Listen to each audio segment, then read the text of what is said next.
founded the Internet Hall of Fame as a recognition program that honors pioneers, leaders, and visionaries who have made significant contributions to the advancement and expansion of the global Internet. It has evolved into a virtual museum that celebrates the living history of the Internet and the individuals whose extraordinary contributions have made the Internet its worldwide availability and use, and its transformative nature possible. To open today's ceremony, I'd like to introduce Bob Hinden, Chair of the Internet Society Board of Trustees, and ask him to come on stage.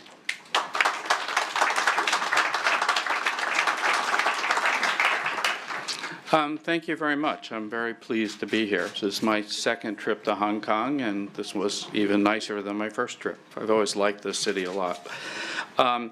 So I wanted to thank you for joining us. It's a very honor to be here for this historic occasion, and it's a very pleasure for me and for the Society to be here in Hong Kong. I'd like to thank the Hong Kong government for their warm hospitality and support for the 2014 Internet Hall of Fame, which is being co-located with the International IT Fest. So it's very, very good to be here this time. From the Hong Kong government, I'd like to thank our special guest, the Honorable John Jung, Mr. Daniel Lee, and Ms. Joey Lam. So thank you very much. Also special thanks to the Meetings and Exhibitions Hong Kong for their tremendous support for making this event possible. I would also like to extend our appreciation to the Internet Society Hong Kong chapter as our host, and particular thanks to Chester Soon, the chairman of the ISOC Hong Kong chapter, not only for your excellent support here, but for the work of the Hong Kong chapter for advocating for a free and open Internet. The Internet Society has more than 100 chapters around the world, and the Hong Kong chapter, which was established in 2005, is one of our most active. I think it's really a model for many of our other chapters.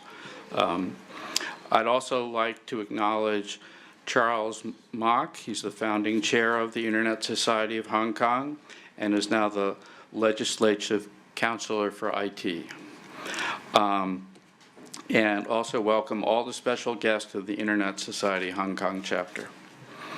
So on behalf of the Internet Society Board of Trustees, we're very proud to support the Internet Hall of Fame and its recognition for the remarkable individuals who helped to shape and extend the global reach of the Internet.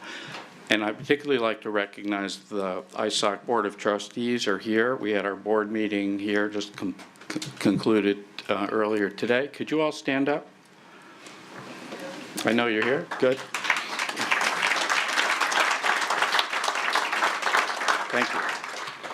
Yeah, we really like having our meetings at where there are interesting Internet-related events going on. It's much better than just going to a hotel and staying there for a couple days and then leaving. We like to sort of participate in events like this. The Internet Society believes the Internet is for everyone, and the future of the open global Internet is extremely important to us. The 24 pioneers, innovators, and connectors we're recognizing today, we're willing to take risks to make bold achievements in technology and to pursue their work no matter what the challenges or consequences, and we're very grateful for their contributions. I would add to this that when the Internet or the things that led to the Internet were being developed, it was not the popular thing. It was, in fact, the opposite. It was the underdog. And it may have been successful because of that, because governments and others and commercial entities hadn't quite noticed it yet. So it was actually a very major accomplishment by the people who helped develop the pieces of the Internet because of this. It wasn't the thing that everyone else in the world was for. So it's I think, an even bigger achievement than we tend to remember. So I'll now turn the program over to the Internet Society President and CEO, Kathy Brown.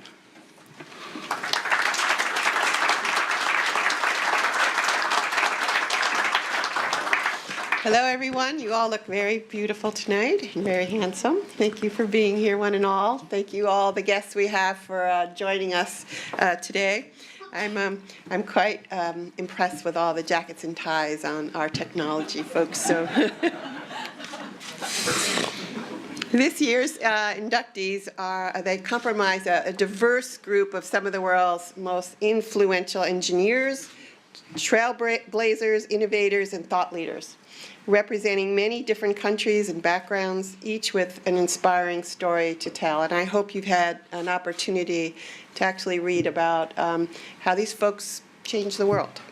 Together, they've given the internet its global reach, contributed to and upheld its ideals of open standards, and helped to make it accessible to people around the globe. We really, truly have all benefited from your work, and we take time to say thank you. Thank you.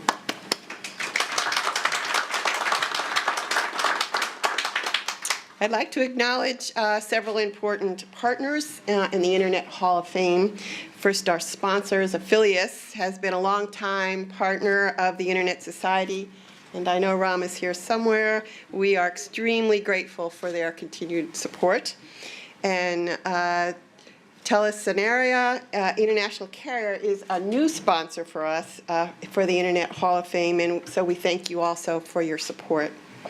I'd also like to recognize the Internet Hall of Fame Advisory Board for their work, important work, in selecting the 2014 inductees. Their names are behind me. The advisory board is an international committee that spans multiple internet segments and backgrounds.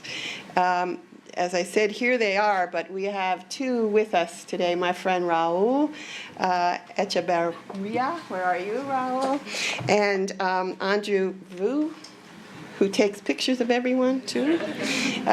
They're both here with us today. We're honored to have several of our Internet Hall of Fame members here, too. Dave Farber was actually one of my mentors, brought me along, taught me what the internet is, and I'm always pleased to be in the same place as he is, and there he is over there. And Randy Bush, who I've only just met, but who makes an impression on anybody he ever meets, from the 2012 class, two of our inductees. You will all have that pleasure next year when I hope you come. Thank you to all our partners that help make the Internet Hall of Fame possible. And thanks to all of you for being here for this special occasion. So, we're on.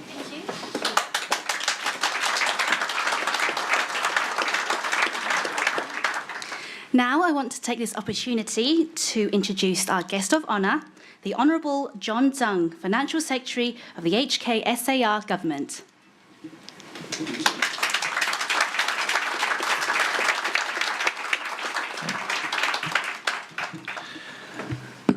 Kathy, Bob, Charles, Chester, distinguished guests, ladies and gentlemen, good afternoon. I'm really pleased to join you all for the 2014 Internet Hall of Fame induction ceremony today. I'm delighted that Hong Kong is the first city in the Asia-Pacific region to host this prestigious event for the global Internet community. A warm welcome to you all, especially to our guests who have come from around the world. The Internet Hall of Fame celebrates pioneers of a technology which has transformed the way that we live, we work, and the way that we learn. With an extensive range of information resources and services, the Internet has made our world more productive, more efficient, as well as more convenient. It promotes knowledge sharing and global connectivity. The Internet also opens up seemingly endless possibilities for the future. Hong Kong people have embraced the Internet age as an integral and indispensable feature of our generation. With a robust telecommunications infrastructure, Hong Kong's broadband and mobile penetration rates are among the highest in the world. More than 80% of our households in Hong Kong have broadband, and our mobile penetration rate is a whopping 238%. Over 70% of our mobile phone subscribers use smartphones to gain access to the internet while on the go. Using the internet for shopping, banking, organizing our leisure time, and connecting with friends has become second nature to us. In today's era of cloud computing, together with the development of the Internet of Things, new applications will continue to emerge and the Internet will become even more ubiquitous. To take full advantage of the Internet, it is important for Hong Kong to maintain an open, free, and secure information environment. The government is committed to safeguarding freedom of information, ensuring cybersecurity, and enhancing accessibility to the Internet. I shall elaborate a little bit on each one of those points. First, freedom of information. The Internet offers unprecedented opportunity to express ideas and to receive information. Freedom of speech and expression are actually guaranteed by the basic law, which is our constitution in Hong Kong. And this includes a free media and uncensored Internet. While the Internet is a powerful tool, it can also be exploited to infringe on people's right to privacy. A responsible approach is required by individuals as well as by governments. In Hong Kong, we have a sound legal system. We take great pride in upholding the rule of law and protecting the freedom that we cherish. Except for selected law enforcement purposes, Internet service providers uphold confidentiality of user data, helping to foster a healthy and open environment for the Internet community. My second point is cybersecurity. Hong Kong government has put in place an IT security management framework to protect our critical Internet infrastructure against cyber attack. The Hong Kong Computer Emergency Response Team Coordination Center collaborates with global information security organizations to gather security intelligence and provide advice on measures to counter security threats and prevent cyber attacks. We also promote information security awareness among the community at large. We are committed to continuing with our work on these fronts to ensure a safe and trustworthy environment for Internet users. Third, enhancing accessibility. The Internet belongs to everyone. To facilitate access to online information and services, we have been implementing the Web Accessibility Campaign since 2011. The campaign encourages good barrier-free website designs that are accessible to everyone. Government websites conform to World Wide Web Consortium Web Content Accessibility Guidelines Level AA. To encourage the private sector to follow suit, we organize training and we provide relevant resources.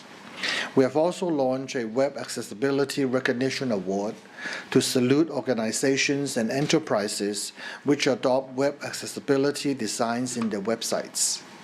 So, ladies and gentlemen, the potential of the Internet and its convergence with other emerging technologies are enormous. Today, we pay tribute to those who have paved the way for Internet development as pioneers, as innovators, and global connectors. I congratulate all the new inductees into the Internet Hall of Fame. And finally, I would like to thank the Internet Society and the Internet Society Hong Kong chapter for staging this event, which is a highlight of the International IT Fest 2014. I wish you all an enjoyable time and our visitors a memorable stay with us here in Hong Kong. Just remember one thing, shop a lot. Thank you.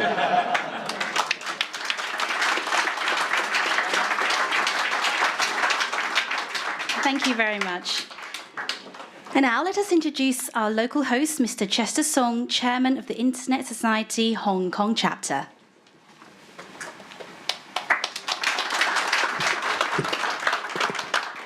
Mr. Secretary, Joey, Charles, the Hall of Famers, ladies and gentlemen, good evening.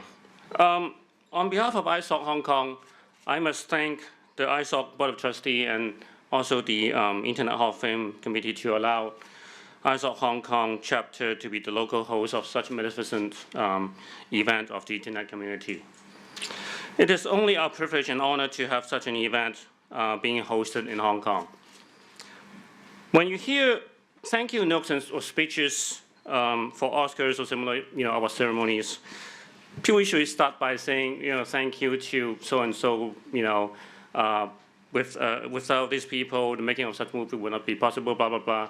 And I would like to say exactly that tonight. Well, of course, we're not making a movie, right? But although these Hall of Famers still do not represent the thousands and thousands of people who work so hard to have created and to operate the internet, without these internet visionaries, innovators, and entrepreneurs for whom we have here, the internet might not be here. These people did not just make a website that hit 1 million users, first month, or created an app that, have hundreds and thousands of downloads in few days. These people invented technologies and that formed and shaped the internet where it is today. Most of you know who founded Facebook, Amazon, WhatsApp, and probably know how much their net worths are, when they sell their companies, right? But you may not actually know who created the computer mouse, World Wide Web, IP routing, SAML, and the open platform of Linux, where a lot of our internet platforms are operating on today. So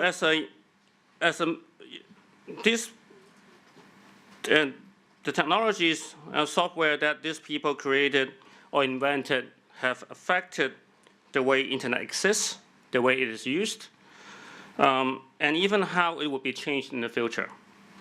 So as a member of the internet community, this is my most honorable moment to be part of the Internet Hall of Fame 2014 and welcome these extraordinary individuals in person to Hong Kong. Thank you.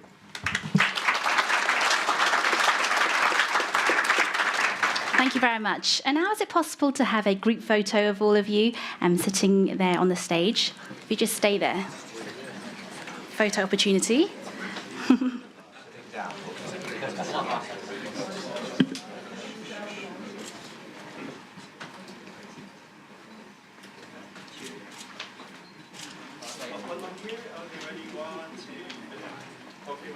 Feel free to take a photograph, any of you, if you want to.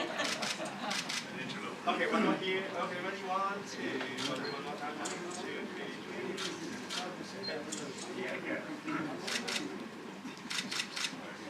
This way, please.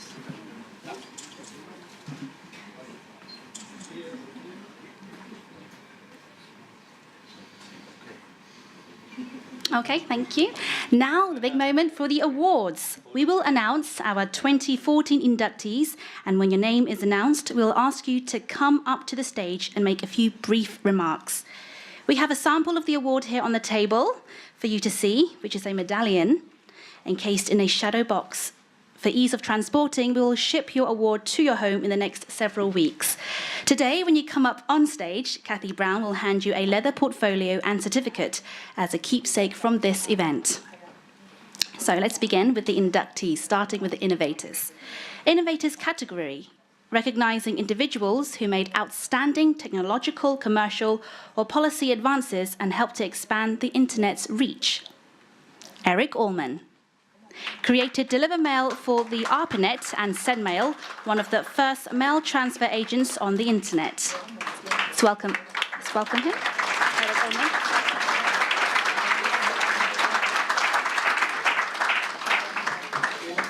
Allman. Hello. I have managed to live an extraordinarily lucky lifetime. One of my first strokes of luck was happening to arrive at UC Berkeley the same year that Unix did, 1973. And so I got in on the ground floor there. And there were some extraordinary people at Berkeley as well, which made Berkeley Unix into something that was closely tied to the growth of the internet. When I started, of course, there was no capital I internet. There were, however, eventually a bunch of smaller networks that didn't talk to each other, and I decided that they needed to talk to each other, at least for email. And we had ARPANET, we had something called BERCnet, we had UUCP, and later PurdueNet and CSNet and so forth. And so that was the lowercase I internet. That's what John Quarterman calls the matrix. And that was deliver mail. That was to make those things work together. Bill Joy was one of the principals on the Berkeley Unix version that had the first TCP IP stack, and he needed somebody to write the mail server. And somehow he convinced me to do this, which if I had realized at the time, I never would have done it, but that's true of many things. So that was the conversion from deliver mail to send mail. The goal of send mail was still to try and unify things, pull things together, and not necessarily to do everything, which many systems these days apparently feel they need to re-implement absolutely everything, which seems wasteful to me. I also ended up working on something called syslog, which is the basic system logging facility. I did that as part of the SendMail project, but intentionally to be generic. And that, in some sense, has been more successful than SendMail, even though nobody seems to know that I wrote it. It's in pretty much every printer, wireless access point, you name it, it's just there. And so I'm actually quite proud of that, even if I am anonymous on that side. There are, of course, way too many people to thank. So I'm not going to try and thank all of them, but I'm going to call out just a couple of names. Bill Joy, of course, who, if he hadn't talked me into this, I wouldn't be here today. Michael Stonebreaker and Susan Graham, who were both at various times employing me to do something else, and yet still managed to allow me to work on SendMail. Brian Costales, who literally wrote the book on SendMail and made it much more popular. Documentation is important, I'm here to tell you. And finally, my husband, Marshall Kirk McCusick, who supported me through a lot of this thing, including all the times I spent way more time with my computer than I did with him. Thank you.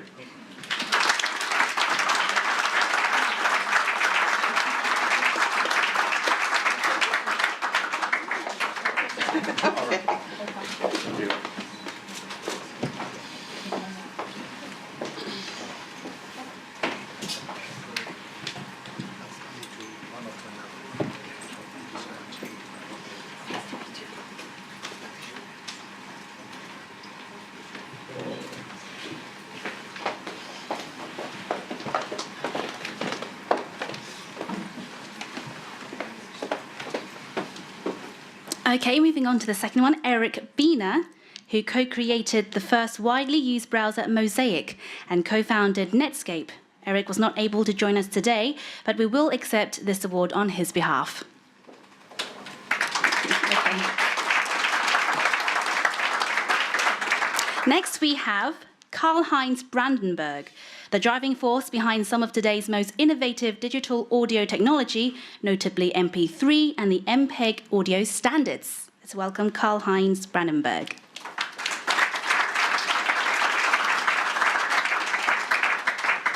So, thank you very much. Distinguished guests, ladies and gentlemen, I'm standing here, but okay, that's the usual speech, but I have to do it. I'm standing here for a number of others.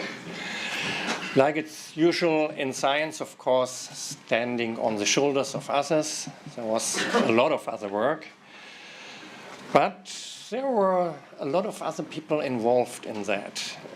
MP3 is the nickname today used for MPEG audio layer 3. And that's a standard issued by the ISO IEC subgroup called MPEG, Moving Pictures Experts Group. So you know that, and you know that there are lots of people who have a say of what the standard will be. But before becoming a standard, of course, there was technology to be built. So I have to thank my former bosses, Professor Seitzer, who in the 70s had the idea that it should be possible to send audio over phone lines, over ISDN. And at that time he was told by a patent examiner, no, according to the state of the art, this is impossible. So he tried and had to find a PhD student who would try, and luckily I was around. And Professor Gerhäuser, who later led the group at Fraunhofer to do all this work, the chairs of the standards group, Leonardo Ciraglione, the convener of MPEG, Professor Moosman and Professor Knoll later on, who chaired the audio group. But that's just the formal part. There's a lot of people's ideas in there. And yes, there's somebody in the US who had very similar ideas. He did his patent application a little bit too late. But otherwise, we worked together then, in fact. That's Jim Johnston of AT&T Bell Labs at that time. And he gets to be blamed for some of these ideas as well. And there's a whole group in Erlangen. Bernhard Grill, Jürgen Harre, Ernst Eberlein, Thomas Sporer, Harold Popp. You see, I read, so I don't forget too many of them, but there were more. We had at some point a real team of people working together in all aspects. We had people from other companies helping us a lot, like Bernd Edler from Hanover and so on. But that's only one part to be able to develop such a technology, to do all the politics in the standards group, which wasn't easy. And then, in most people's minds, to be the second ones. Technology which was leading technology-wise, but too complicated to be used right away. So we had a difficult start time. So the thank goes to everybody who helped to spread the technology. Okay, no, there's one guy I won't thank, and that's the one who used a stolen credit card number to buy our software and then spread it claiming it's free. He did help us, but still I don't thank him. But I thank everybody who believed in the technology. We had our friends, and in the end, MP3 really helped to change the internet by making music available. By some means people didn't like, especially the music labels didn't like. And I have to say always, no, I think musicians and labels should be paid for their work. But there was really a grassroots movement of people who liked the technology and spread it, and I have to thank all these. MP3 is really a success of the internet as well. Not just that we used the emerging ideas of writing frequently asked questions on net news or spreading shareware software in the early days. All that helped. So thanks to everybody. Thanks to the Internet Society to select this technology. And that's it.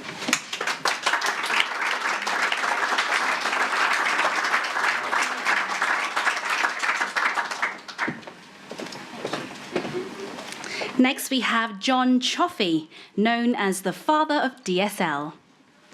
Let's welcome John Choffey.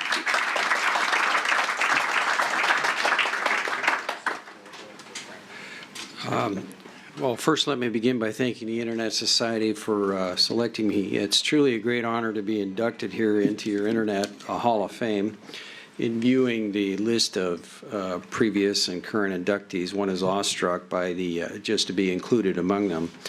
My own contributions in broadband access, particularly DSL, seem somewhat dwarfed by those of the others, and I thank the Hall profusely for including me. But nonetheless, DSL is used on 500 million phone lines around the world, and I look forward to seeing billions of bits per second go to billions of people over the next decade. As with everyone, there are many other people who have contributed to this area that I'd like to thank. First, let me start with Stanford University, who was my employer for about 2 decades and where much of the early work was done. and in particular, all the many students there who participated in this, in the developments of DSL. They really did all the work, and not the least of which were some of those who joined me at a small company called Amati, which pioneered the original DSL designs in the early 1990s, including Peter Chow, Jackie Chow, Jim Aslanis, Krista Jacobson, along with professionals from the industry, Mark Flowers, Mark Mallory, and John Bingham. Also, thanks to Texas Instruments, who purchased Amati after it had gone public with the basic DSL chips, and they promoted that area, and for several years thereafter were the largest supplier of DSL components in the world. Further, great thanks goes to my current employer, ASSIA Inc., which has been a true pioneer in advancing DSL and Wi-Fi software definition and management of access networks, where many more former Stanford students have joined me. A list here: Wanjon Lee, Iker Almendas, George Jennis, Mehdi Mussini, Artavan Maleke, Phil Bednars, Mark Goldberg, Cheng-Yu Chen, Mingyan Chen, Bin Lee, Wuyo Lee, Bill Abbott, Chansu Wang, Mohammed Karafuddin, and Tosin Alutsen have made tremendous contributions, as well as engineering professionals there also, Peter Silverman, Mani Balakrishnan, Arash Sahidi, Sina Kalegi, and Mingxing Huang. Jeff Moyer, Ken Kerpez, Stefano Galli, and Kamal Yassin. And also to the rest of the very supportive staff and professional business people there at ASSIA. And finally, and especially to our company's namesake and my wife and co-founder of the company, ASSIA, who's here with me tonight for a continued source of inspiration and support. She's sitting right over there. So thank you very much.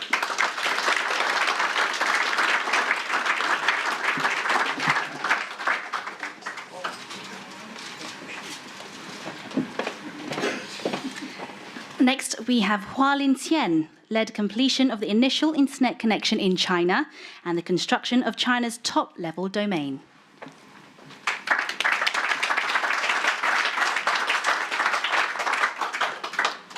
Good evening, ladies and gentlemen. I don't have much to say because I haven't done much. I want to express my thanks to the Internet Society for organizing this in the Internet Hall of Fame program. And also want to express my thanks to my colleagues working together with me for many, many years.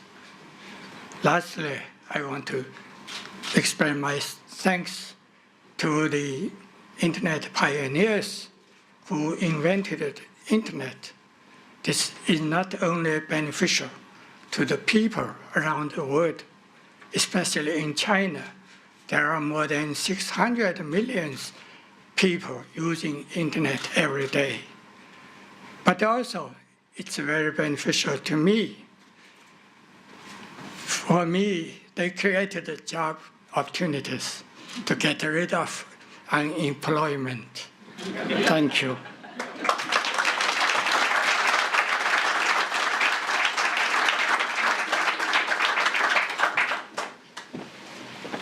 Now we have Paul Vixie, who designed and deployed several domain name system protocol extensions and applications that are used throughout the internet today.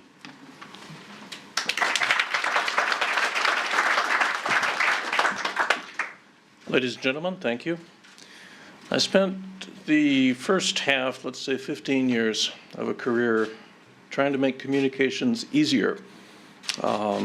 Because I could tell that something like the internet could become humanity's collective digital nervous system. And I thought that was a cool thing. I thought that would be great.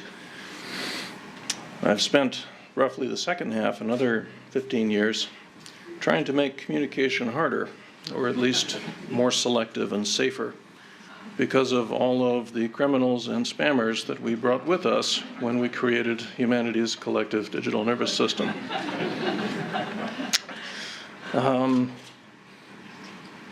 I stand here, as was mentioned, on the shoulders of giants, at least a dozen of whom I see in the audience before me. I went around when I realized that success was inevitable. Sometime in the last 10 years, I went around and I said, how can I thank you guys? And they said, pay it forward. That's what we did. And so that's what I'm doing. Thank you all for inviting me and for this award.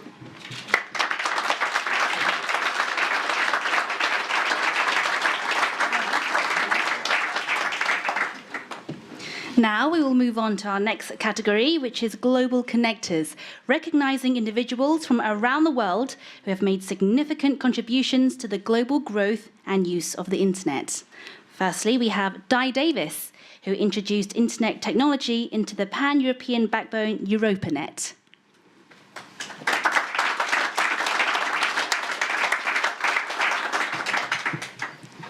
Well, good afternoon, ladies and gentlemen. It is indeed a great honor and a privilege to stand here and address you.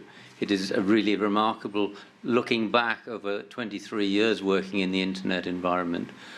When I started in 1991, I was a hired gun. I was brought in to create a network, a pan-European network, and I was going to do it for 3 years. 23 years later, I'm still involved in the same thing. What actually happened was it wasn't just a project. We created an organization. That organization is Dante, and Dante has been responsible for 6 generations of pan-European research internet. And we moved from 64 kilobits technology to 100 gigabits technology in that period of time. I would particularly like to mention Howard Davis, who was co-general manager of me and founding general manager of Dante, and the Dante team. And also, I think it's important to put it in a funding context as well, because the European Commission has given us tremendous support in terms of developing both the European footprint and making internet technology available, both from a research perspective, but also to support researchers in other disciplines. Finally, I look back at the very freewheeling spirit of development, which is really what the internet is all about. And I think it is vital to preserve that very open development environment, which the academic community has helped so much to contribute. Corporatism has a place in the internet, but ultimately it's about individuals and individual creativity. And that spirit, which was there 23 years ago, is still there today and is what we must preserve. Thank you.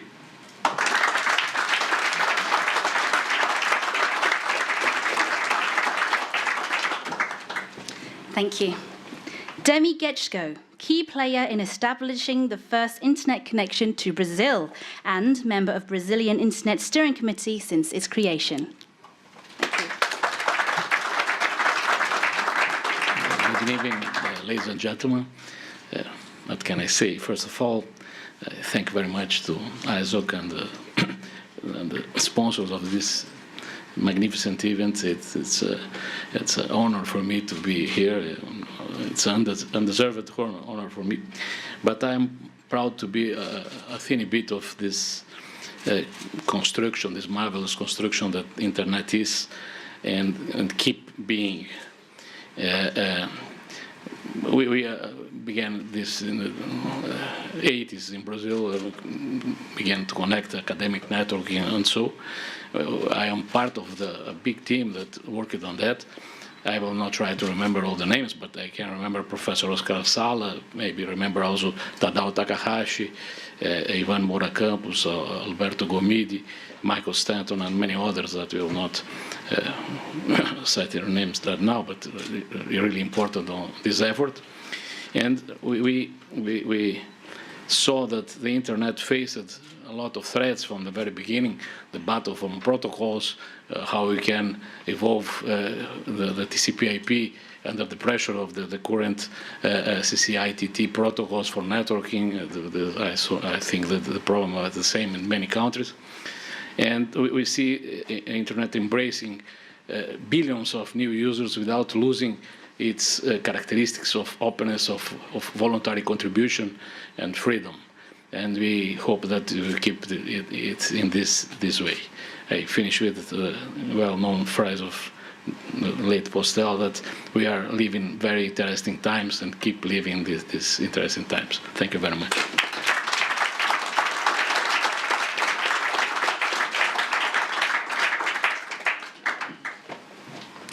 Next, we have Masaki Hirabaru. Instrumental role in the formation of the Japan Network Information Center and proposed creation of the Asia-Pacific Network Information Center. This is a posthumous award. Accepting the award on his behalf is his daughter, Mika Hirabaru.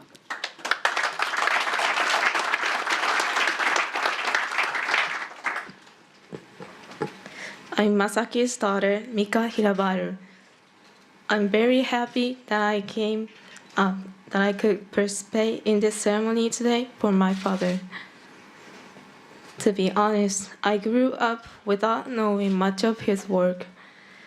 But this time I could know that there were many people who highly regarded his work and loved his character.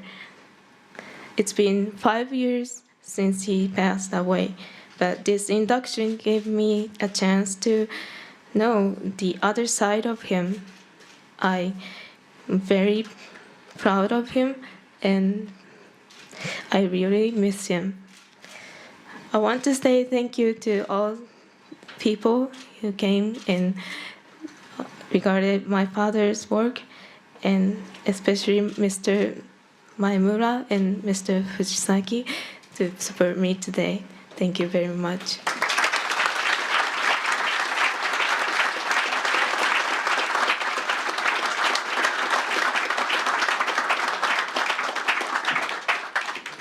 Thank you. Eric Hauser, first author of the first request for comments to document not only the Internet Engineering Task Force standards process, but also the procedures of working groups. Thank you, Eric Hauser.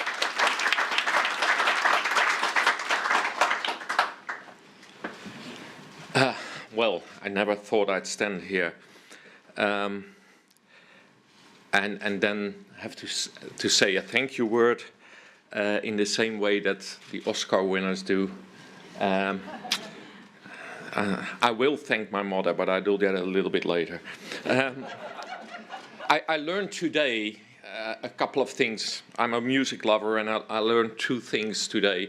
One is immediately when the news was announced on Twitter, somebody said to me, do you know that will.i.am has a number that is called Hall of Fame?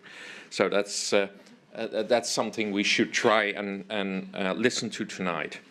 The other one, of course, is that I finally got the meaning of the Oasis number, standing on the shoulders of giants, because as has been said before, that's how I feel I am here. It was 1987.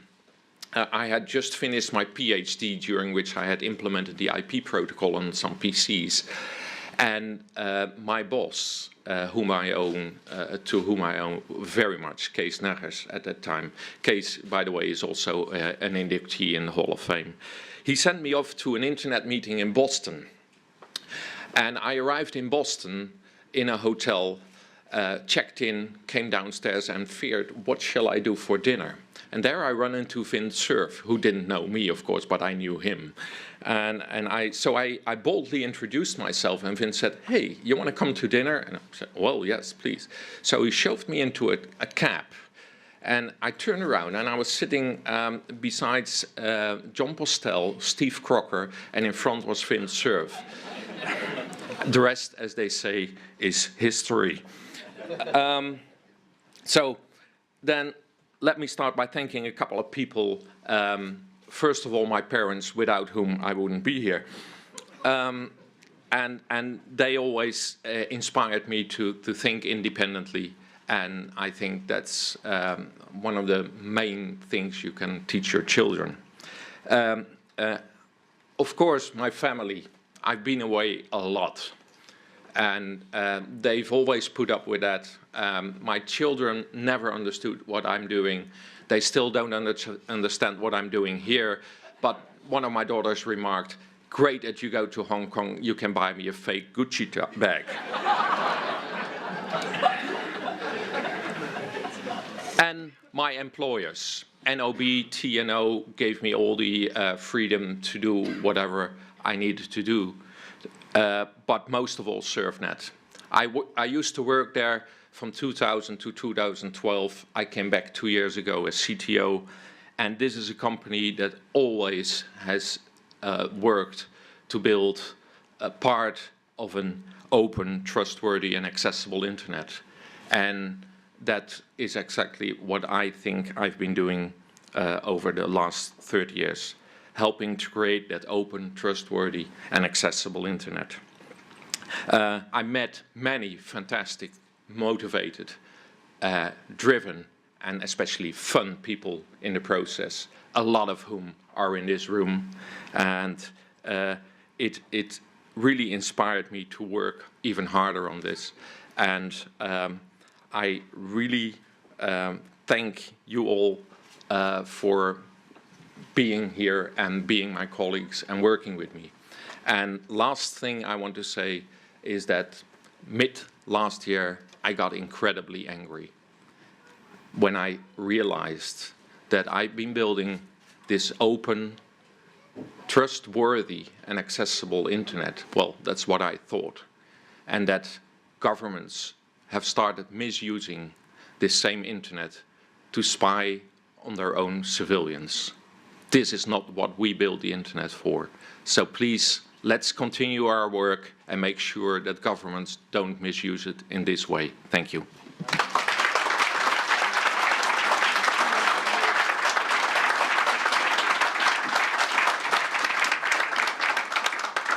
Stephen Huter. As head of the Network Startup Resource Center, he's worked in more than 100 countries to help build internet infrastructure.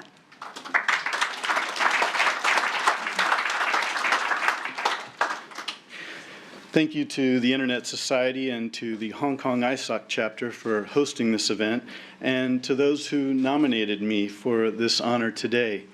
I gratefully accept it as director and leader of the NSR's Network Startup Resource Center, though I think this nomination should rightfully go to the group as a body, the body as a group of NSRC, recognizing many others that have contributed to this work. I came along in the early 1990s to join the internet development community at a time when this work was cultivated by a mix of academia, government, and industry, and it was really starting to flourish. And the growth of the net was starting to explode at that point, with 2 to 3 new countries joining, every month or two with their first full TCP/IP connections.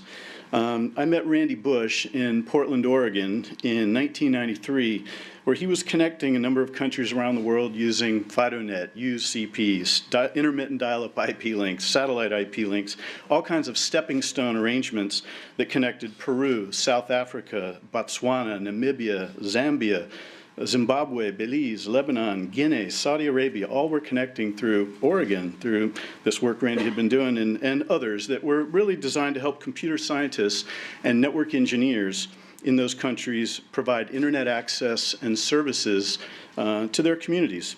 So I was really intrigued by the work of the NSRC, and one of my first assignments was to do a global survey of the various connections and the types that existed in Asia, Pacific, Latin America, Caribbean, Africa, and the Middle East, to try and inform the United States National Science Foundation where new links were emerging and possibly new could be useful for international science and educational collaborations. And there were also lots of NGOs around at this time that were among the first user communities taking advantage of internet communications to enhance their work on health, education, economic development, human rights advocacy. And we always try to team up with these groups, these orgs, so they could use the internet to enhance their work more effectively. What inspires me the most, I think, about the work that I do, and what I enjoy most about the work that I do, is the people. I've been so fortunate to work with literally thousands of amazing people in more than 100 countries, from Afghanistan to Zimbabwe. And I think the social engineering that's required for starting new networks and is a really important aspect of the internet development, and it's often how these things get started. And and then ultimately, to build sustainable networks, you've got to have local hands cultivating local expertise. Hence our effort on so much training and capacity building with many of the people in this room in various places around the world. But I think I'm always happiest, when we've completed some challenging work in the field, the networks are happily moving more IP packets to more people, and then my friends in the country, invite me and the NSRC team to their homes for dinner. And, we meet their families and enjoy some fun times together. And those are the really meaningful memories that I cherish in this work. Open architecture networking is really what makes the internet, and every new node on the net has the potential to be a peer. And I mean that in the physical sense of peering and exchanging data and content, but more importantly in the human sense of being your peer, your collaborator, your friend. And it's important that we respect all nodes and all people who are part of the internet community system. Who knows where the next big thing on the net will come from? Thanks to my family, to my colleagues at University of Oregon, and to all who support me and the NSRC in our internet development ventures to light up more places and connect more places around the world. Thank you.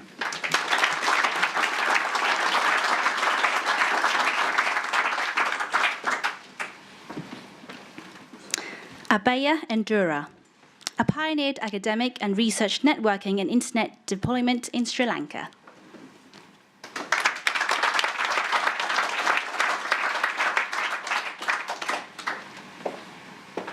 Thank you very much. Good evening, fellow inductees, my family, especially my granddaughter Kiara, who is with us, and also my friends here. Imagine a world before the World Wide Web. Imagine a time before you had smartphones, and imagine a life where you had to live with X25. And this was the time I was dreaming of a research academic network for Sri Lankan academic community. It was in 1983, the Vice Chancellor of University of Moratuwa, Professor Willie Mendes, asked me to set up a department to teach computing. And at that time, I came from electrical engineering, so I've been teaching Fortran, but not computing or computing science. So I looked around and found that there were courses in Hong Kong, Singapore, Thailand, Malaysia at that time. So I came to Hong Kong in 1984. And I visited the Hong Kong University, studied their curriculum. And that was the first time I got a taste of research and academic networking.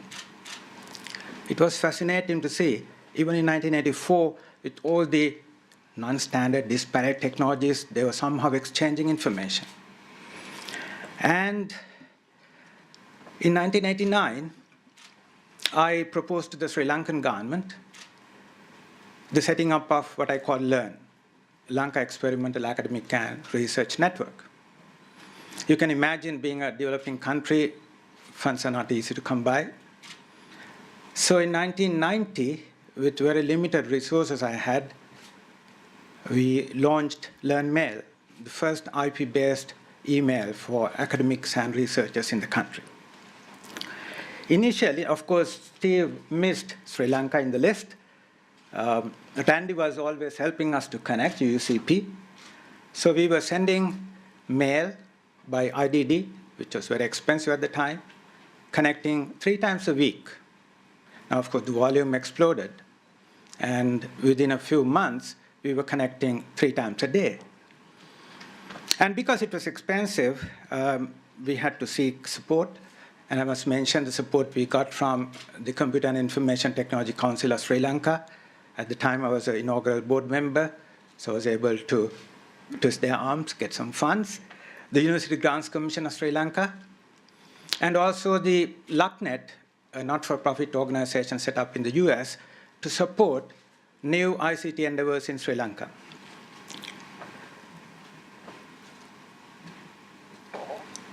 In 1992, I reformulated the proposal and submitted to the government again, but this time calling Learn Internet. Now, X25 was gone, and I was happy. And that time I was lucky. The government was happy to provide 3 million Sri Lankan rupees, about 30,000, 40,000 US dollars at the time. And we were able to buy routers and 364 kilobits per second wireless links. And again, I should mention here the developing country workshops organized and funded by the Internet Society. That's where I met great people like Randy and George Sadowski, and I came to know about Steve, and with people like Ben Siegel helping us, we were able to set up the first IP WAN in Sri Lanka, connecting my university, University of Moratuwa, to the University of Colombo and the Open University. And the rest, as they say, is history. So I'm standing here today, certainly not because of only my effort. It was celebrating this collective effort that we put in. So I'm not going to mention names, but at least I should mention the brilliant students I had. Most of them are professionals on their own rights today. Professor Gihandas, Professor Lalit Kamage, Professor Nimal Ratnayaka. They were all helping me at the time to set it up. And I'm very glad that country has benefited. I've been able to make a significant impact on socio-economic development in that country. And I'm very delighted to be here today. I'm deeply honored to be part of this celebration. Thank you, Internet Society, and thank you very much.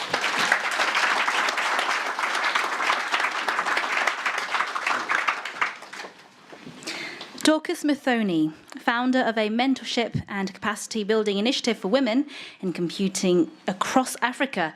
She was not able to join us, but she sent a representative to accept the award. The award will be accepted by Irene Misoy.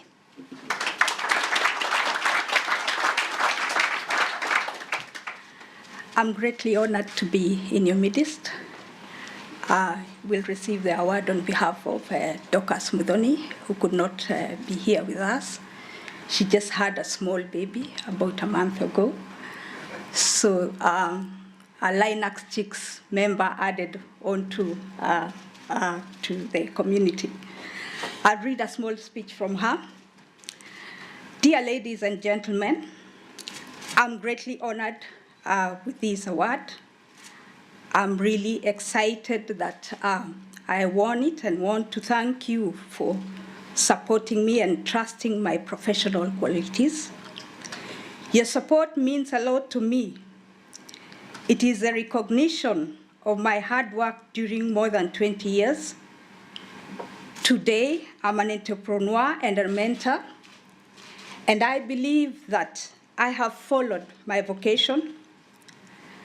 Since my early years, I was sure the information technology would really bring the world together through the internet. My story of success started many years back when I started by helping build networks for universities, being among the first women engineers to work with the Kenya Educational Network, which is the NREN for Kenyan institutions of higher learning, which has grown over the years, and later started up an open source company called Open World that develops open source software for e-governments. And in 2004, founded an organization called AFCHICS Africa, a technical capacity building initiative for women in the region. For over 5 years in Kenya and across other African countries, AFCHICS activities have included organizing annual computing career conferences with a special emphasis on encouraging the uptake of computing careers amongst young women and high school girls. This is one of my greatest passions. We have trained many women in Linux system administration from many African countries that have AFCHICS chapters, who in turn have become trainers and trained other women in their countries. We started a mentorship program, career workshop for girls in high school. This involved bringing together girls from secondary schools all over the country in Kenya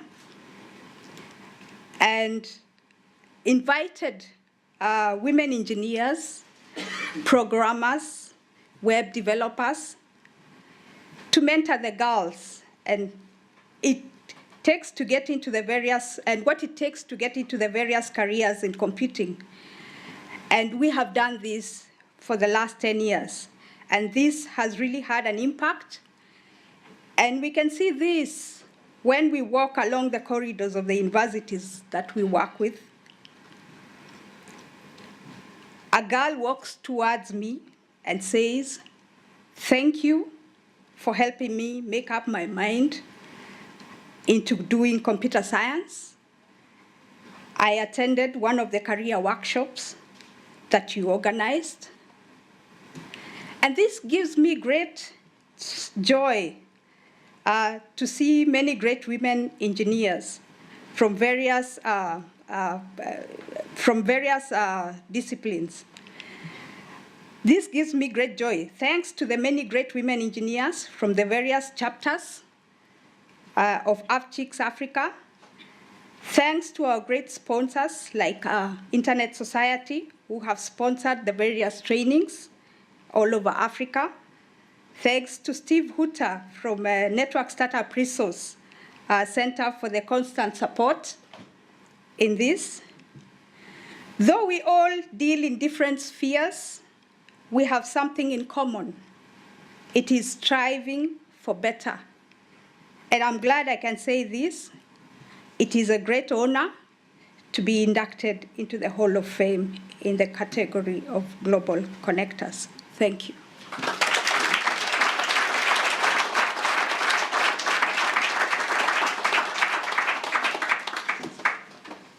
Now we have Mahabir Pun, connected remote villages in Nepal Himalaya with Wi-Fi and other wireless technology.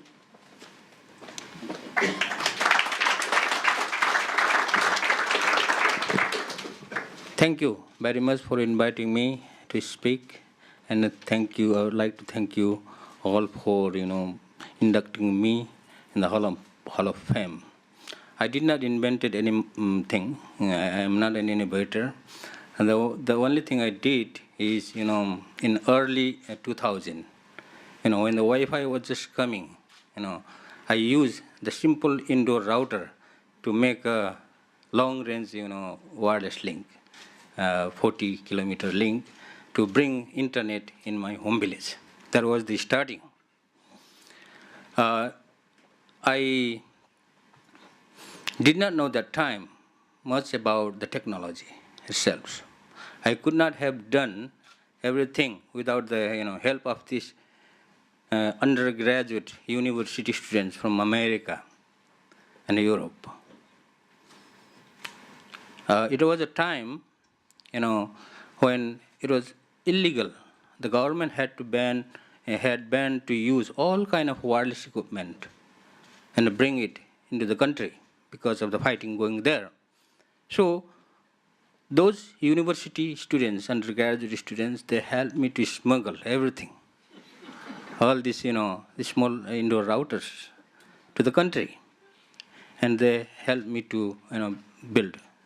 I work as a team leader for them, but, without their help, I could not have done that. We, used this small indoor router and built our own antennas, different type of antennas, and became able to build the long-range, link, wireless link, and it was very surprise to most of these, telecommunication engineers, professionals, because they thought that it would not work, but that worked. So I would like to thank those friends from the early days also. I worked for 4 years, from 2002 to 2006, building, wireless network in the remote areas. And most of these areas, they don't have any roads and they don't have any telephones, electricity. I work illegally. We built the network illegally and brought the internet there and introduced into the schools in the communities. So in 2006, I went to the member of parliaments and gave them a presentation, telling them what we did to bring internet in the remote areas, and I told them how it is useful. for the people in the remote areas as well. So and I asked them to legalize it. So within a week, they legalize the network and they de-license 2.4 and 5.8 gigahertz frequencies. So it's legal now. So we are using 2.4 and 5.8 gigahertz to build wireless network in the remote villages where no commercial providers are going, because it is not feasible, financially feasible for the commercial providers to go in the remote areas and provide an internet service and bring the benefit of the technology for the rural people. And that's what I am doing.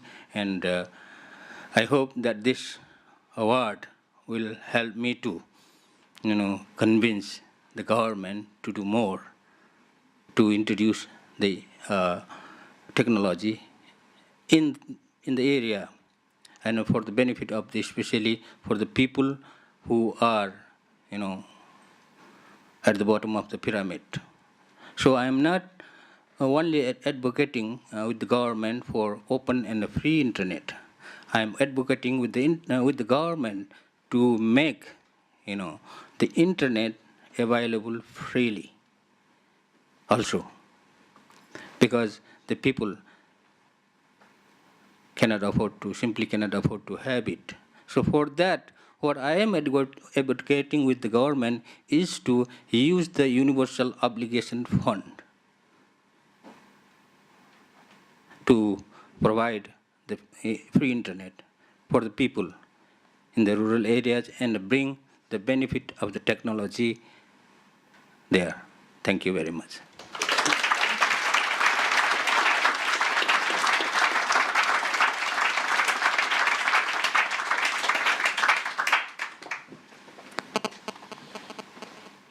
Srinivasan Ramani led ERNet team at India's National Centre for Software Technology to set up Central Mail Switch and International Gateway. Let's welcome.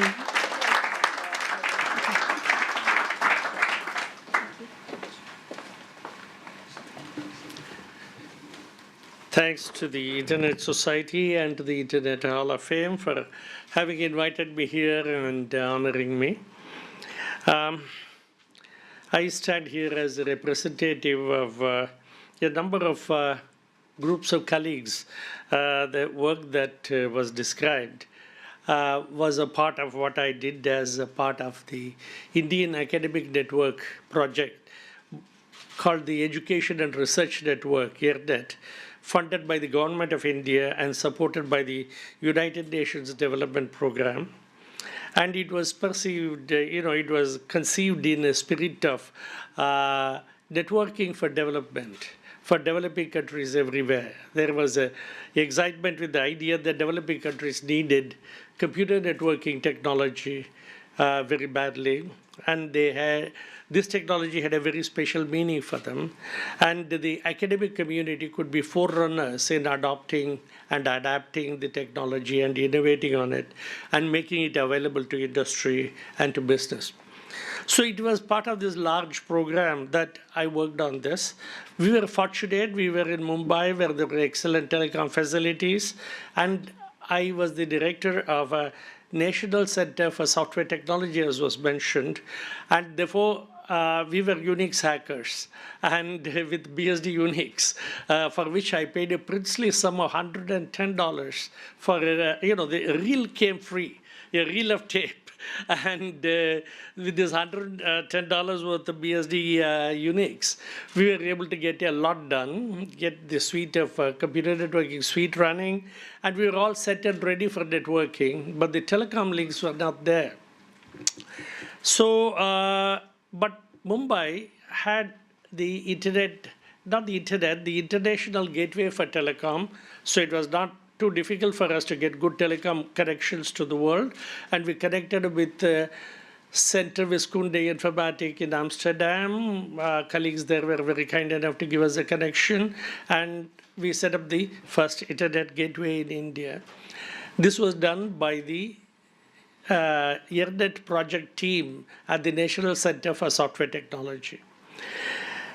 and which I headed at that time. But more exciting than just the technology of getting a connection was working with 6 advanced institutes in India, the 6 the IITs, as we call them, Indian Institutes of Technology, and setting up connections between Mumbai and these 6 IITs, and working with the 6 senior colleagues at all these locations, and with the Government of India team in Delhi, and working with the UNDP. So these were exciting times, and we got this work done. And we were able to train hundreds of students who went on to serve the industry and consult for the industry, pass the technology on to the industry. So this is the background to the work that I was involved in. And I thank all my colleagues in these teams at the National Center for Software Technology, which is now a part of the Center for the Development of Advanced Computing, CDAC. And also I thank the colleagues of the ERNET, particularly the 6 professors at the 6 IITs who cooperated with us, who were my partners, and with the Government of India. And an amazing person who worked at the Government of India as our interface with the government, Mr. Ramakrishnan. Ramakrishnan was a senior government official, but he was more of an academic at heart, and he worked with us like an academic. And but for him, I think we would have done very little in the ERNET project. I should also thank my wife, Usha, who is here, and my mother, who is 99, and who will be the proudest when I go her and show her the certificate. Occasionally, when I take an online course now and I pass the requirements, and I show her the certificate, she says, "Oh, get it framed. I want it on the wall here in my room." And so at 98, I'm going to give her a framed copy of the certificate. She'll be very happy. And with these words, I will conclude here. Thank you.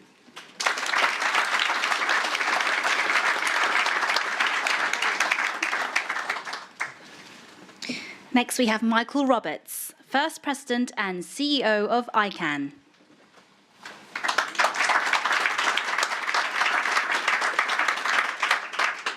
Thank you. Like others, I'm very honored to be here. It's a distinguished group. I had no expectation of joining you, so it's a great pleasure to be here, and I thank the Internet Society, and I thank my nominators, express my appreciation for that.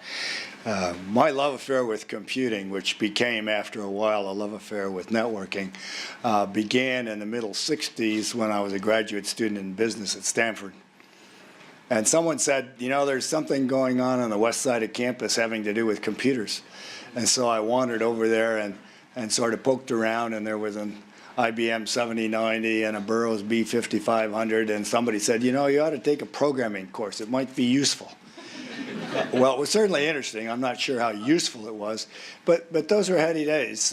Fortran, John Bacchus was at the Almaden lab, which was just down the road, and so there was sort of something in the air about it that gathered me. And when I became subsequently involved with computing at Stanford, it just has carried forward, and Stanford's leading position in computing continues to this day, and is based on an awful lot of talent, an awful lot of energy. So I certainly owe a lot to the many people I worked with at Stanford. One of the skill sets that I have brought to my career is an appreciation for team building, which is also in the academic environment called collaboration. And interestingly enough, and I don't say this in a negative fashion, but if you analyze a little bit about where did this multi-stakeholder term come from, you won't find any of it in the early days of ICANN. When the initial board and I put ICANN together, and we had a set of bylaws, and we set off to chase our technical coordination mission, nobody talked about multi-stakeholders. In fact, we talked about support organizations and other sort of code words for trying to get people to pull together, was basically what it was all about. So really, if you parse multi-stakeholderism, you can find a trail back to academic collaboration and many other things. I need to be brief because everybody has to have a chance to talk tonight, and many of you have already touched on important themes in your careers that are also important in my career. One of the things I'd like to close with is to point out that many of us who go back a while in the internet have viewed our role as a nurturing role. There are quite a number of people in this room that have played very prominent roles in nurturing the evolution, growth, and development of the internet. What's going on right now, I think, is that we need to recognize that we're moving out of an era of nurturing. And I don't want to be dismissive at all of the enormous value of the efforts, the grassroots efforts that are being made around the world that are still in a nurturing stage. But for those of us who are still working in and dealing with the really major challenges about the future of the internet, we have to recognize that we're moving into an era of sustaining the internet. And that requires that we look a little bit down inside ourselves and ask a question about, well, how did we get here? And that, of course, I could talk all evening, and many of you could as well. But let me suggest to you that the values that are rampant in this room, the values that got us where we are, still have a utility to service in the future as we hand off the stewardship roles that we have had to our successors in leadership. And some of these things you'll recognize as coming out of an academic environment, and potentially a nonprofit environment. Many people are concerned that the profit motive is ruining the internet. I think we have to really look at that. It's different strokes for different folks. We absolutely could not have the internet we have today without private investment and private enterprise. We couldn't have the internet we have today without the open and free internet that we incubated on university campuses. We have to have both. But to go back very briefly to the notion of values, I've always thought, as I get into the ending part and rather than the beginning part of my career, that I've been aided by the notion of a respect for learning and research and scholarship. Parallel and related to that is the notion of an expectation of intellectual rigor and competence in what we do. The world today has too many people who are taking a free ride on the work of others and somehow or other are getting away with not being very good at what they do. We can't afford to have any of that in the internet and in internet leadership. Thirdly, we really need the same bias for action that got us where we are. We have Eric telling us he got captured as a graduate student to do SendMail. There are parallel stories in the whole room. So we need to say to ourselves, you know, after you've got covered the learning part and the competence part, go out and use it. And finally, we have to continue to love what we do and to have fun. Thank you.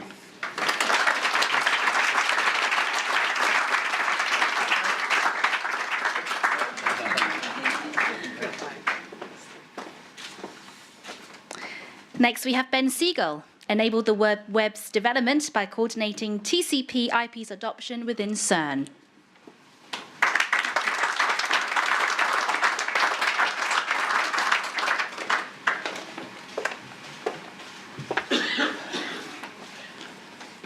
Thanks to everyone. It feels like family. I had some prepared remarks, but actually what Mike just said makes me feel a bit more philosophical. I want to just make a few remarks about mentors and protectors. Most of us here have needed either or both of those. So I want to talk about two people in particular without whom I wouldn't be here. The first person you know, and the second person you almost surely don't know. The first person is Tim Berners-Lee, who, when he was being inducted 2 years ago in Geneva, saw me in the audience and went out of his way to recognize me as one of his mentors. This is sort of one of the high points of my career. I was very moved by that. Tim needed protector, by the way. His protector was his manager, Mike Sendall, who was a wonderful guy. Unfortunately, no longer with us. He had leukemia. Mike was the one who wrote on Tim's first proposal, vague but exciting. Nobody could foresee what was going to happen in the few years after that. That was 1989. The second person, who you've not heard about, was my boss for around 20 years, and he protected me. He had vision like going out of style. He could see 5 years ahead and knew how to get there. Why he is an unsung hero, I don't know. His name is Leslie Robertson. He finished his career at CERN recently, having also built the worldwide LHC grid, which did all the necessary computing to support the LHC experiments, which a couple of years ago, over a couple of years, discovered the Higgs boson. So without Les, I would not have had the protection necessary to introduce TCP/IP at CERN, which was a very difficult job. Among family, you know how tough it was. It started in 1984, and believe me, a lot of my blood was left on the floor for 5 years. We had very serious opposition in an unreasonable kind. I think it's still some of it still hurts.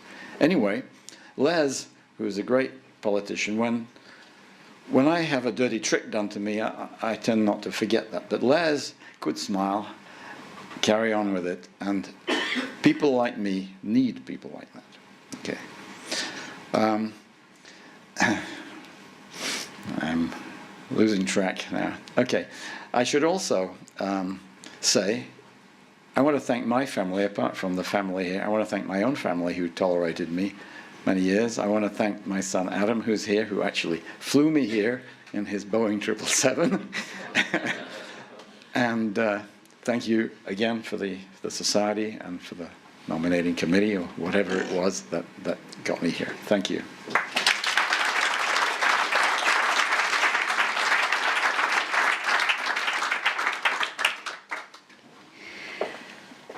Douglas Van Houweling, chairman of the statewide computing network in Michigan, when the National Science Foundation awarded it responsibility for operating and managing the NSF-NET national backbone.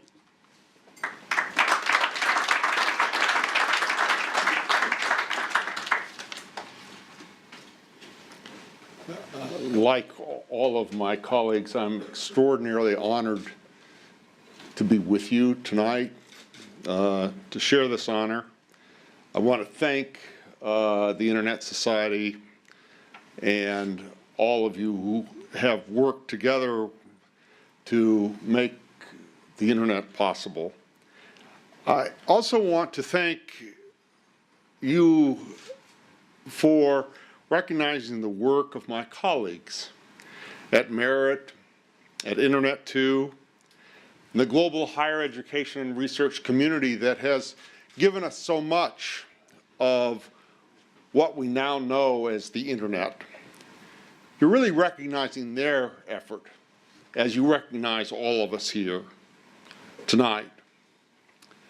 I want to say a few words about the Internet, where it's, I think, going to continue to make a difference. I think of the Internet going forward as really the interpersonal Internet. One of the things that we have discovered over and over again as we build networks that move electrons around and photons around is that human beings use those to connect with one another. We think we're connecting computers together. It turns out we're connecting human beings together. The internet allows us to diversify our relationships, witness tonight, to deepen our affiliations, and to increase global productivity. There's now something else happening. It's the Internet of Things, which I believe is going to make us able to manage our planet more effectively and to concentrate our efforts on the things that really matter rather than spending our time holding a steering wheel and driving our car. Increasing safety and allowing us to focus on more creative and non-routine work.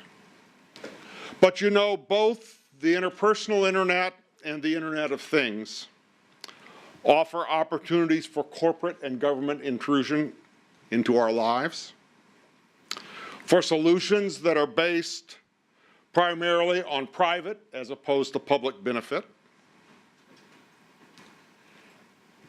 As we think about our future together, we need to think about the way we can create solutions both to advancing in the face of the opportunity that we're offered and also dealing with the threats that are inherent in those advances.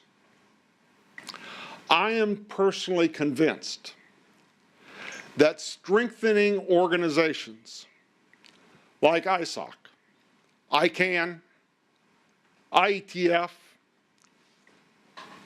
the World Wide Web Consortium, the national research and education networks that have led to so much of the advance, and to the higher education and research community from which so many of us sprung, are key to seeing both those advances and dealing with the challenges.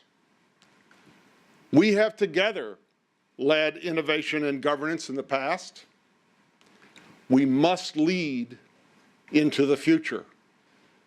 As Mike says, our job is to sustain the environment that we've helped create and move it forward. I look forward to working with all of you and want to thank the Internet Society for giving us all the opportunity to accomplish these very worthwhile goals. Thank you very much.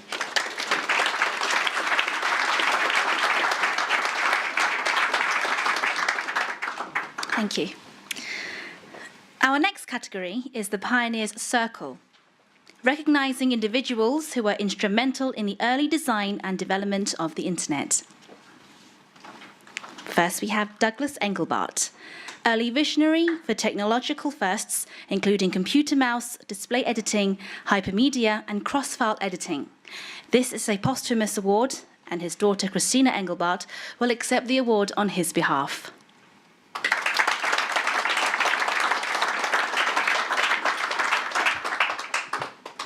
Thank you. I know we're all wishing that my father could have been here himself today. He would have been deeply honored, and I know you would all have loved him. As his daughter and also his longtime business partner, I feel so grateful for the opportunity to be accepting this award on his behalf. Although many may not recognize his name, most people today are very familiar with the foundational technology that Doug Engelbart pioneered beginning in the 1960s. From hypertext to video teleconferencing, from the friendly computer mouse to graphical user interface, from new media to knowledge management, online communities, digital libraries, and much, much more. By 1968, he and his team staged the first public demonstration of their work, which is now famously known as the mother of all demos. The funding for his research came from Bob Taylor, Hall of Famer Bob Taylor, at ARPA, who had been cooking up a plan to network all the computer labs he was funding. When Bob announced his plan to the principal investigators, Doug Engelbart was one of the first to line up because it dovetailed so beautifully with his own research. So in 1969, when Len Kleinrock's lab at UCLA was the first site on the ARPANET, Doug Engelbart's lab at SRI was the second. UCLA had the additional task of running the Network Measurement Center to monitor ARPANET performance, and Doug Engelbart's group ran a Network Information Center to serve and facilitate the ARPANET community. Jake Feinler and John Postel got their start in Doug's lab. His chief architect, Jeff Rulison, was a founding member of Steve Crocker's Network Working Group. Vince Cerf and Bob Kahn were at one point both users of Doug's collaborative hypermedia system. His accomplishments spanned many disciplines, but it all stemmed from a single research agenda in which he recognized a crucial need for humanity to get smarter and smarter at solving important problems collectively, especially in the face of accelerated change, which he anticipated beginning in 1960. The single-minded pursuit, which he called augmenting the human intellect and later boosting our collective IQ, he saw not only as the greatest opportunity on the planet for unleashing our true potential as a human race, but our single greatest imperative as well. And here today, 40 years later, we have only still scratched the surface of this important research agenda. So to further honor his memory and all that he worked for, I encourage you, the innovators, the global connectors, the pioneers, the Internet Society, to consider this important challenge, which is more relevant and pressing today than ever. You can find his archives and his call to action on the Doug Engelbart Institute website, and please do keep in touch. And I'd like to thank the Internet Society, and I know my father would like to thank also his team, because it always takes a collective effort to get all of these things moving. And then he always liked to thank his family, so I'll do that, for putting up with him all these years. So thank you very much.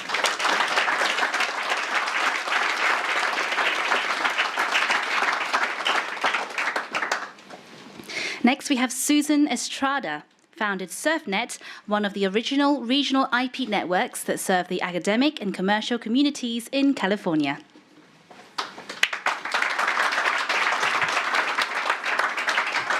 Thank you to the Internet Society for this wonderful honor today. I was lucky to be in the right place at the right time. In 1985 and 86, I installed a really darn fast 56 kilobit per second wide area network for the San Diego Supercomputer Center. Then after that, thanks to Dennis Jennings, my fellow pioneer today, I was involved with installing the first NSF connections between the centers that were whopping 1.5 megabits per second. And vendors told me at that time that nobody had that much data. The natural next step in 1987 was to create an internet service provider called the California Education and Research Federation Network, also known as SurfNet, because those darn people in the Netherlands took the real surf from us in California.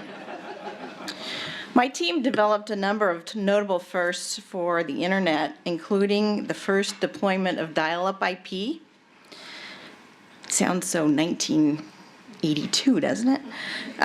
Accounting reports for customers, and we were the first network to offer 24-hour, 7-day-a-week monitoring of the network.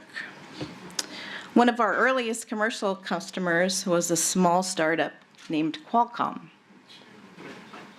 And we made some bold choices, like purchasing equipment from another small startup named Cisco and provided them with a big boost. We were 10% of their gross revenue for 1988, and they didn't know how to fulfill our order.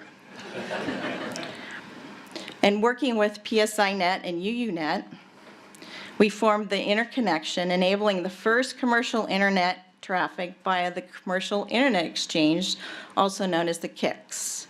This accomplishment, which seems so logical now, was a very radical idea at the time, and there was a lot of brick throwing going on. My team and I spent a lot of time as well devising ways to broaden the use of the internet. We brought teachers and librarians online. We created Captain Internet, a female cartoon character, to humanize the internet and to encourage regular people to use the internet. Today, I still spend time devising strategies to get the underserved online. In particular, I've been working to broaden the use of internet by older adults, those 65 and older, because the internet is increasingly important to successful aging and its core elements, socializing, learning, and being able to contribute to the greater good. I would also like to thank my husband, Don, as well as my digital native children, Chris and Megan, who teach me every day new and interesting ways to use the internet, because it is the great collaboratory. Working and collaborating together, we can continue to make Captain Internet's vision come true. Another victory for truth, connectedness, and the internet way. Thank you very much for this honor.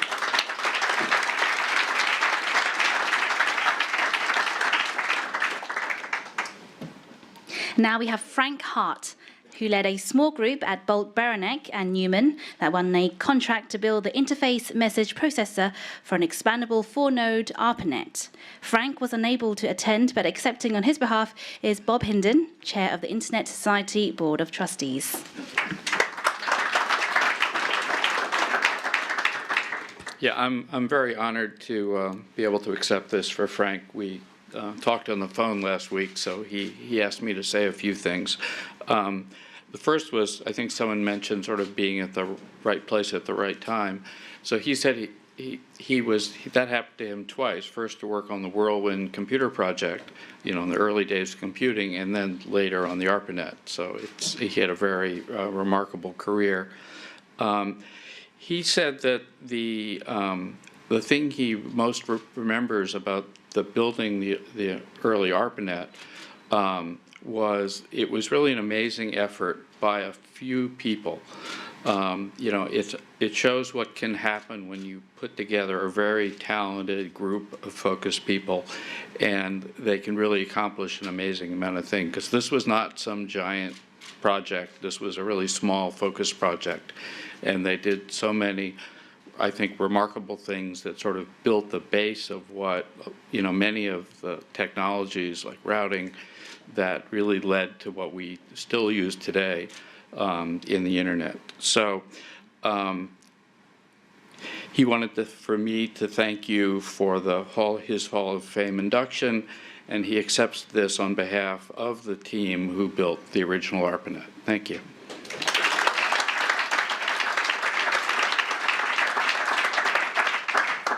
Next, we have Dennis Jennings. As the first program director for networking at the U.S. National Science Foundation, he was responsible for the design and development of the National Science Foundation Network.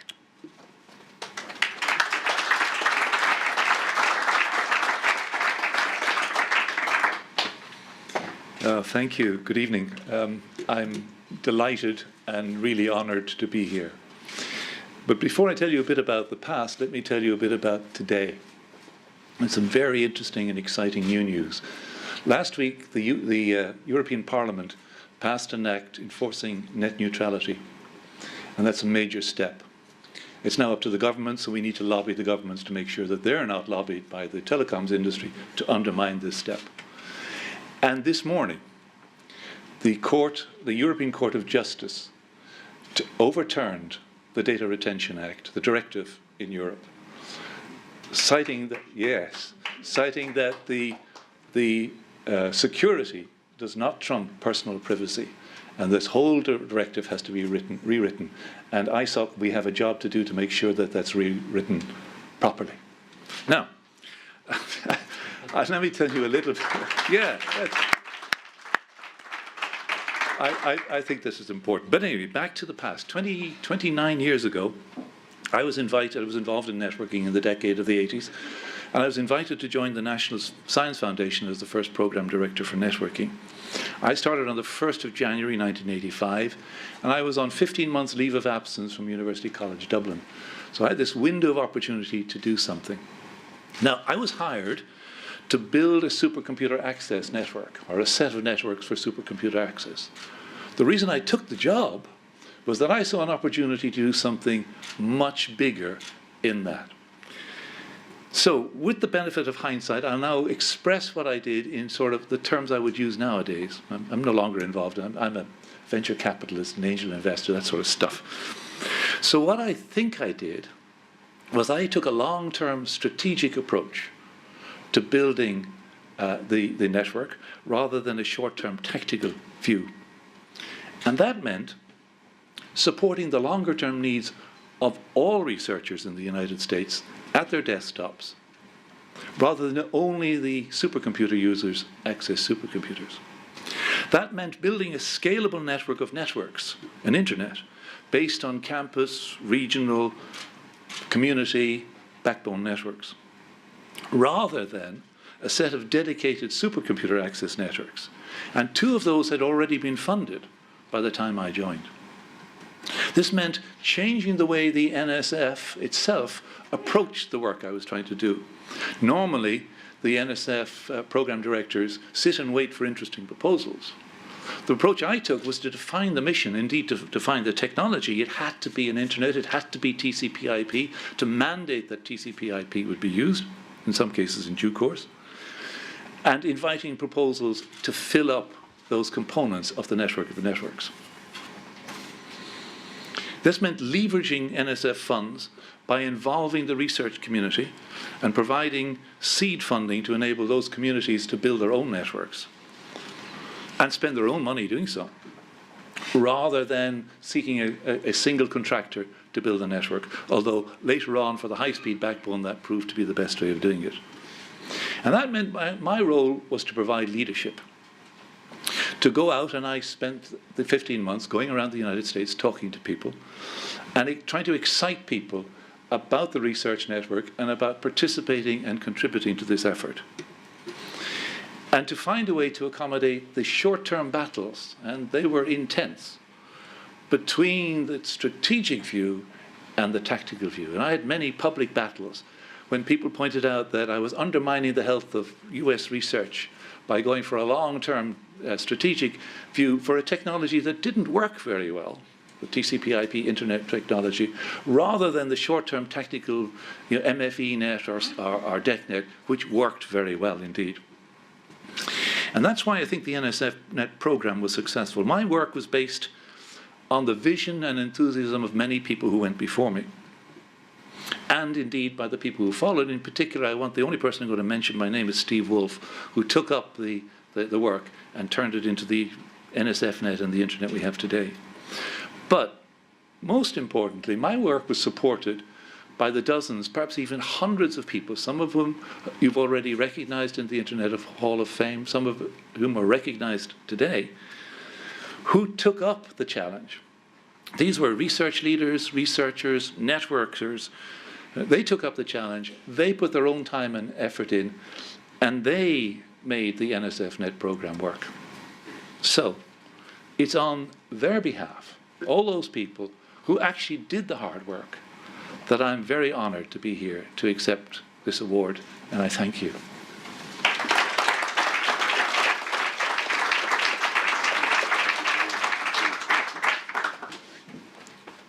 Rolf Nordhagen, leading role in the development of the Norwegian academic network Uninet and the Nordic University network Nordinet. This is a posthumous award, and his wife Annalisa will accept on his behalf.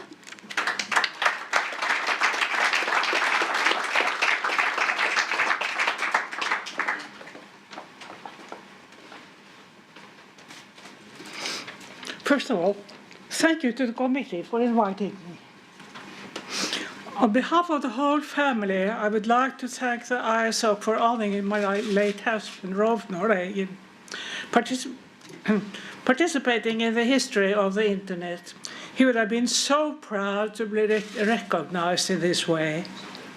Being part of the community that pioneered the developing and proliferation of the Internet was very much his life's most significant project. Very early, he envisioned the great improvement it would have on the academic exchange of knowledge, ideas, and discourse, that it would ultimately connect and empower people all over the globe for social, commercial, and political purposes, was as astonishing to him as it probably is to most of us. It's quite in character that he, only days before he passed away in the retirement home, posted a long message on Facebook where he demanded that the municipality of Oslo develop a better system for logging onto the public Wi-Fi system. In fact, I'm quite sure he has already been pestering St. Peter about getting internet in the real clouds. He has not succeeded yet, though, because then he would have been on the screen right here, thanking you all over the Skype.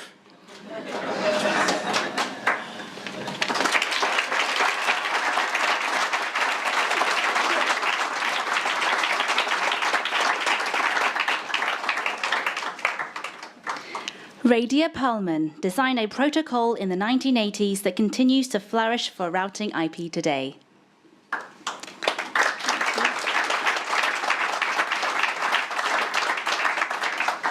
Yeah, thank you very much for this honor. I would like to say that, I was born knowing I was going to be designing protocols. But in fact, if I'd known more about computers when I was young, I would have said I would be happy doing pretty much anything as long as it didn't involve computers. And I think that the fact that I really am not in love with computers means that I design things for people like myself. I want things to just work, and you shouldn't have to understand it. Too much of the time, engineers design for other engineers, and they ask you questions like, do you want to display both the secure and the insecure items, which I happen to know what it means, that it's nonsensical. And, things just shouldn't be that way. So I, very much believe that networks should be completely self-organizing. And then I was actually pressured, people told me, well, some of our customers really enjoy configuring things. Well, okay, fine, you want to configure things? So I put in knobs that you could play with, but you don't have to touch the knobs. It'll work without your touching the knobs. And if you want to play with the knobs, fine, any setting of the knobs will still work. So I believe things should be like incredibly easy to use because it's actually people running it. The other thing is that we put up with just junk. We come to believe that it's, of course, natural that your computer will freeze every few days and you have to reboot it. That might be fine for a computer. It's not okay for the internet. There's no on-off switch for the internet. So the internet has to be absolutely robust. And so that was one of the other things that I did, that I, one of the pieces of work that I did was to make the routing of networks what's called self-stabilizing, which before that it was possible that even though all of the routers were doing the right algorithm, if some history of kind of bad packets or one sick router would be emitted, the whole network would be down forever, even though the sick router that injected it would be removed. So that's really important for it not to work that way. And interestingly, in the paper in which I explained how the existing stuff would not, could get into this bad state and how to design it so that it would be self-stabilizing, the last line I wrote in that paper was, well, this is how to make it work. Once you get rid of the bad guy, the network will return to normal operation. Well, when I went back to graduate school 10 years later, my manager at Digital, Tony Locke, suggested that for my thesis, I either prove my statement in this paper that you couldn't possibly expect a network to work while the bad guy was still there, or figure out how to do it. And so my thesis was actually, even extending robustness to having a distributed algorithm or a network work even when some of the participants are malicious, so while they're still connected. And the bigger the internet is, we have to realize that there will sometimes be malicious participants. So, you know, whenever there's information, a lot of it is going to be wrong and maliciously placed. And how can society still work? How can the network still work? So the internet has so many amazing challenges ahead. The basic technology of sort of getting it working is almost dwarfed by the challenges there are ahead of us. So it's wonderful that anybody can say anything and disseminate it to the whole world. But then how do you distinguish correct information from incorrect information? If there's nobody sort of being able to tell you what's true and what's not true, it's almost like, why bother looking it up? Just make up something. The right stuff will be there, but 100 times as much wrong stuff will be there. And so that's a real danger. The other thing is, you know, again, people don't like censorship, but what about genuinely dangerous things, telling you how to create horrible poisons or bombs or so forth? Do you really want there to be no censorship and to have information like that be readily available? The other thing is that information should be free. It's sort of so wonderful that, you know, some very poor villager somewhere can access these things, teach themselves whatever. But on the other hand, if information is free, so many newspapers and magazines are now out of business. It costs a lot of money to actually do investigative journalism. And so if we expect this stuff to be free, where will the information come from? Because somebody has to do that. The challenge of having all of these diverse cultures cooperating together in the same internet in terms of what should the rules be, what should be allowed to be displayed is, you know, amazingly difficult challenges. But it is astonishing that the internet works as well as it does today and has scaled as well as it does. But it's certainly a fascinating time to be part of it. So thank you.